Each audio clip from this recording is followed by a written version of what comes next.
ہونی چاہیے۔ مثال کے طور پر ہمیں پانی کے لیے یعنی پیٹ کے اگر ہم 3 حصے کریں کھانے کے حساب سے، تو ایک حصہ پانی کے لیے اور ایک حصہ سانس کے لیے اور ایک ہی حصہ ہمیں جو خوراک کھاتے ہیں اس کے لیے چھوڑنا چاہیے۔ پر ہم نے کبھی ایسا خیال نہیں کیا، ہم کبھی اتنا شدت سے کھا لیتے ہیں کہ ہمیں پانی پینے کی گنجائش بھی نہیں رکھتے، تو اس وجہ سے ہمارا پیٹ یعنی ہمارا معدہ خراب ہو سکتا ہے، جس کی وجہ سے ہمیں بہت سی بیماریوں کا شکار بھی ہو سکتے ہیں۔ نبی کریم صلی اللہ علیہ وسلم نے بارہا فرمایا ہے کہ اتنا کھاؤ جتنا ہضم کر سکو، اور قرآن مجید میں تو اللہ تعالیٰ نے بے شمار پھلوں اور سبزیوں کے بارے میں اور گوشت کے بارے میں فرمایا ہے۔ اللہ تعالیٰ کی ذات نے انسان کو خوراک کے حوالے سے نبی کریم صلی اللہ علیہ وسلم کے بارہ ارشاد ہیں۔ حضرت موسیٰ علیہ السلام کے زمانے کی اگر بات کریں تو اس وقت بھی اللہ تعالیٰ کی ذات نے زمین پر حضرت موسیٰ علیہ السلام کی مخلوق پہ اللہ تعالیٰ کی طرف سے کھانا آتا تھا، پر وہ کتنے ناشکرے لوگ تھے کہ انہوں نے کہا کہ نہیں، ہمیں تو زمین کے جو رنگ برنگ ٹیسٹ والے کھانے ہم نے وہ استعمال کرنے ہیں، تو اس وجہ سے اللہ تعالیٰ کی ذات نے وہ آسمان سے جو اترتا ہوا کھانا تھا بند کر دیا، اور زمین پہ ایسی چیزیں بنائی جو انسانی صحت کے لیے فائدہ مند بھی ہیں اور نقصان دہ بھی ہیں۔ تو اس وجہ سے ہمیں چاہیے کہ ہم ایسے کھانوں پہ توجہ دیں جو ہماری صحت کے لیے بھی مفید ہوں۔ یہ نہ ہو کہ جو کھانا ہم کو استعمال کریں وہ بعد میں ہماری صحت کے لیے نقصان دے۔ یہی وجہ ہے کہ آج کل اگر ہم بیماریوں کا تذکرہ کریں تو سب سے پہلے نمبر پہ شوگر آتی ہے، جس کی وجہ سے اگر آج سے ہم کافی دیر پیچھے چلے جائیں تو شوگر کی بیماری اتنی زیادہ نہیں تھی، لیکن آج کے دور میں اگر ہم دیکھتے ہیں تو یہی وجہ ہے کہ اگر ہم فیٹی چیزیں اور شوگر زیادہ استعمال کرتے ہیں، جس کی وجہ سے یعنی ہم میٹھا زیادہ استعمال کرتے ہیں، جس کی وجہ سے ہمیں شوگر کا سامنا کرنا پڑ رہا ہے۔ اور اس کے علاوہ ہماری ایکسرسائز نہیں ہے، یعنی ہم جیسے ہی کھانا کھاتے ہیں تو سارا دن ورکنگ میں نہیں ہوتے، جس کی وجہ سے جسم سے فالتو اجزاء نکلتے ہی نہیں اور وہ اندر ہی رہ جاتے ہیں، جس کی وجہ سے وہ انسانی صحت پر گہرے برے اثرات ڈالتے ہیں۔ اسلام میں حرام کھانوں پر پابندی ہے، اور ہم مسلمان ہیں، ہمیں صرف وہ کھانے استعمال کرنے چاہیے جن کا ذکر اللہ تعالیٰ اور ہمارے پیارے آقا صلی اللہ علیہ وسلم نے فرمایا ہے۔ صحت کے حوالے سے کھانا اور جس طریقے سے اس کا استعمال کرنا چاہیں، جیسا کہ قرآن پاک میں بیان کیا گیا ہے، اہل بیت نے بھی اس پر عمل کیا۔ اس کے صحت کے حوالے سے تجویز کردہ متوازن غذا کے مطابق استعمال کرنی چاہیے۔ قرآن پاک میں مذکورہ پھلوں، سبزیوں، گوشت میں 1% کے تناسب سے بتایا گیا ہے۔ آج کی جدید میڈیکل سائنس بھی اس بات کو تسلیم کر چکی ہے کہ صحت مند وزن کو برقرار رکھنا چاہیے، اور کم وزن یا زیادہ وزن والے افراد کے لیے ایڈجسٹمنٹ ضروری ہے۔ اچھی صحت کے لیے ورزش کرنی چاہیے۔ جسمانی ورزش دیگر مذاہب کے ساتھ لوگ بھی کرتے تھے۔ اسلامی مذاہب میں ورزش کی حوصلہ افزائی کی گئی۔ قرآن و حدیث میں جسمانی سرگرمیوں کے حوالے سے حدیث کی روح سے روایات ہیں جو جسم کے لیے بے حد ضروری ہیں۔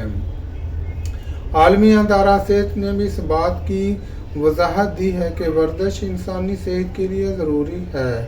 قرآن پاک میں ہے کہ اپنے ہاتھوں سے اپنے آپ کو تباہی میں نہ ڈالو، اور تمہارے جسم کا تم پر حق ہے۔ یہی وجہ ہے کہ اگر ہم اپنے ہاتھوں سے زیادہ ہیوی کھانے استعمال کرتے ہیں تو وہی ہیوی کھانے ہماری صحت پر کتنا گہرا اثر ڈالتے ہیں، جس کی وجہ سے ہم طرح طرح کی بیماریوں میں ملوث ہو جاتے ہیں۔ تو اس وجہ سے ہمیں احتیاط کرنی چاہیے کہ جو کھانا ہم کھاتے ہیں وہ بھوک رکھ کے کھانا چاہیے، زیادہ استعمال نہیں کرنا چاہیے، جس کی وجہ سے اس کا ڈائریکٹ اثر ہمارے جسم پہ ہوتا ہے۔ اس وجہ سے آج ہم نے دیکھا ہے کہ طرح طرح کی بیماریاں، بلڈ پریشر کا مسئلہ ہے، گردے خراب ہو رہے ہیں، جگر خراب ہو رہے ہیں، اور ہمارا وزن بڑھتا جا رہا ہے۔ اس وجہ سے ہمیں چاہیے کہ ہم جو چیزیں قرآن پاک اور حدیث کی روح سے ہیں، جو نبی کریم صلی اللہ علیہ وسلم نے ہمیں بتائی ہیں، وہ چیزیں استعمال کریں۔ قرآن پاک میں ہے ایک مضبوط مومن کمزور مومن سے بہتر ہے۔ ورزش کی عام طور پر نظر انداز کی جانے والی شکلیں در حقیقت اسلام کے بنیادی اصولوں میں شامل ہیں، جن میں فرض نمازیں، حج کی ادائیگی اور رمضان کے روزے شامل ہیں۔ یہی وجہ ہے کہ آج کل ہم نے ورزش کو چھوڑ دیا۔ اگر ہم قرآن و حدیث کی روح سے عمل کرتے ہیں تو ہم جب نماز پڑھتے ہیں تو نماز بھی ایک ثواب ہے اور فرض ہے، اور اس کے دوسرے پہلو میں اگر ہم دیکھتے ہیں تو ہماری یہ ورزش بھی ہے۔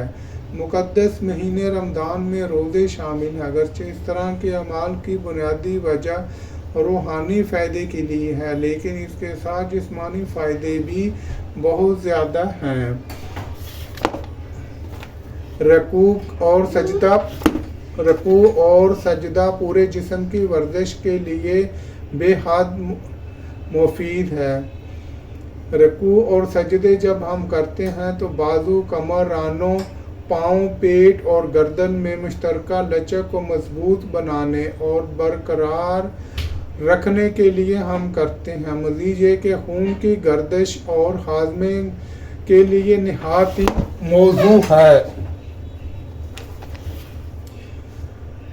اور اسی طرح اگر ہم حج اور عمرہ کے دوران طواف، خانہ کعبہ کے گرد 7 چکر لگانا اور صفا اور مروہ کی پہاڑیوں کے درمیان تیز چلنے کے ساتھ کو آپ بھی اور ورزش بھی ہے، ثواب بھی ہے اور ورزش بھی۔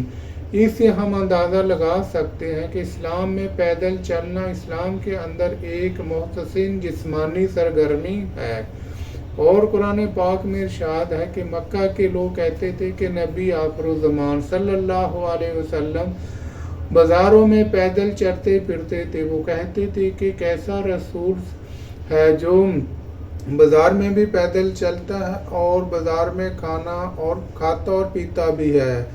ڈاکٹر اسلامی میڈیسن کے ہارورڈ پروفیسر کیسول نے بتایا ہے کہ نبی آخر الزمان نے اپنے روزمرہ زندگی میں کبھی بھی سستی نہیں کی۔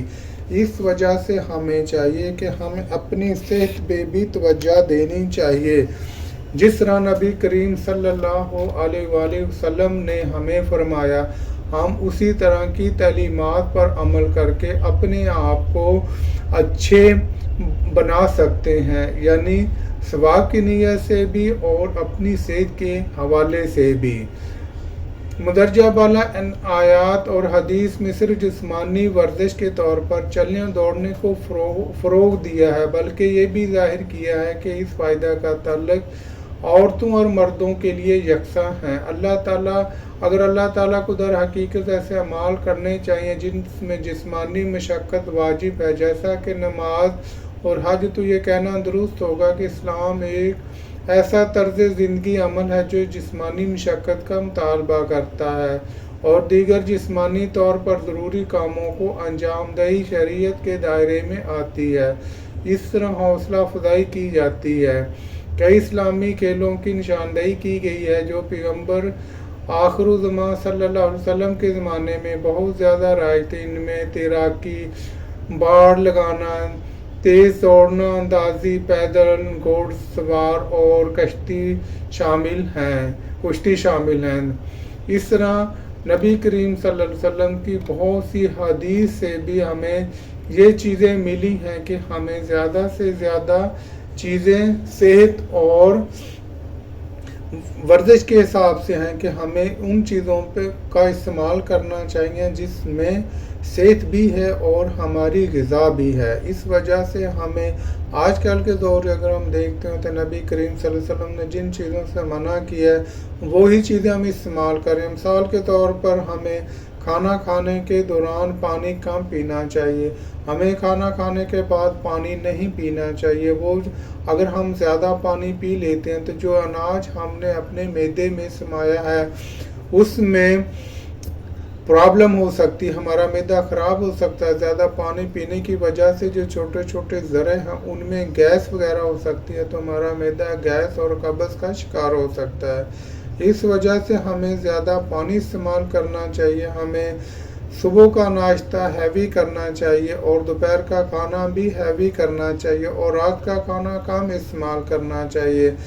آج کل کے دور میں ہم اس کے اپوزٹ ہو گئے، ہم صبح کا ناشتہ بالکل کرتے ہی نہیں۔ مثال کے طور پر ہم چائے کا استعمال کرتے ہیں اور ساتھ کو ہلکی پھلکی چیز کا استعمال کرتے ہیں۔ دوپہر کا کھانا ہم بھی اتنا زیادہ ہیوی نہیں کھاتے، بلکہ رات کا کھانا جب ہم ہوٹلنگ کرتے ہیں ہم تو رات کا کھانا بہت زیادہ ہیوی کھاتے ہیں، جس کے اثرات ہمارے جسم پہ نمایاں ہوتے ہیں۔ یہی وجہ ہے کہ آج کل ہم بلڈ پریشر، ہارٹ کی بیماریاں، جگر کی بیماریاں، گردوں کی بیماریاں میں مبتلا ہو گئے ہیں۔ تو اس وجہ سے ہمیں وہ کھانے استعمال کرنے چاہیے، اور جس طرح نبی کریم صلی اللہ علیہ وآلہ وسلم نے فرمایا ہمیں اسی طرح کرنا چاہیے۔ ہمیں واک کرنی چاہیے، ہمیں پیدل چلنا چاہیے۔ آج کل ہم اپنے آفس میں سارا دن بیٹھے رہتے ہیں، جس کی وجہ سے ہمارے پیٹ بڑھتے جا رہے ہیں، ہماری ٹانگوں میں ایسے فیل ہوتا ہے جیسے بالکل جان نہیں ہے۔ اس وجہ سے ہمیں کمزوری ہوتی جا رہی ہے۔ آج کے دور سے ہم کافی دور پیچھے چلے جائیں تو لوگ اتنا پیدل چلتے تھے، اتنا مشقت والا کام کرتے تھے، وہ لوگ بالکل ٹھیک تھے۔ لیکن آج کے دور میں اگر ہم دیکھتے ہیں، خواتین کی بات کی جائے تو ان میں بالکل ایسے ہیں جیسے وہ اتنے زیادہ کمزور ہیں۔ تو اس وجہ سے ہمیں چاہیے کہ ہم ایسے کھانے استعمال کریں جو نبی صلی اللہ علیہ وسلم نے فرمایا ہے، اور جو قرآن پاک میں اللہ تعالیٰ کی ذات نے فرمایا۔ ہمیں اس طرح کے کھانے استعمال کرنے چاہیے تاکہ ہم اپنی صحت کو بہتر سے بہتر بنا سکیں اور اپنی بیماریوں سے بچ سکیں، اور ہمارا جو بہت زیادہ پیسہ جو ہم بیماری پہ استعمال کرتے ہیں وہ پیسہ ہم کسی اور جگہ استعمال کریں اور اپنے آپ کو خوش و خرم رکھیں۔ اب میں اجازت چاہتا ہوں، جو لوگ ہمارے چینل پر نہیں ہیں وہ ہمارے چینل کو سبسکرائب کر لیں تاکہ ہر آنے والی ویڈیو ہم تک بآسانی پہنچ سکے۔ دوبارہ ملتے ہیں ایک نئی ویڈیو کے ساتھ، تب تک کے لیے خدا حافظ۔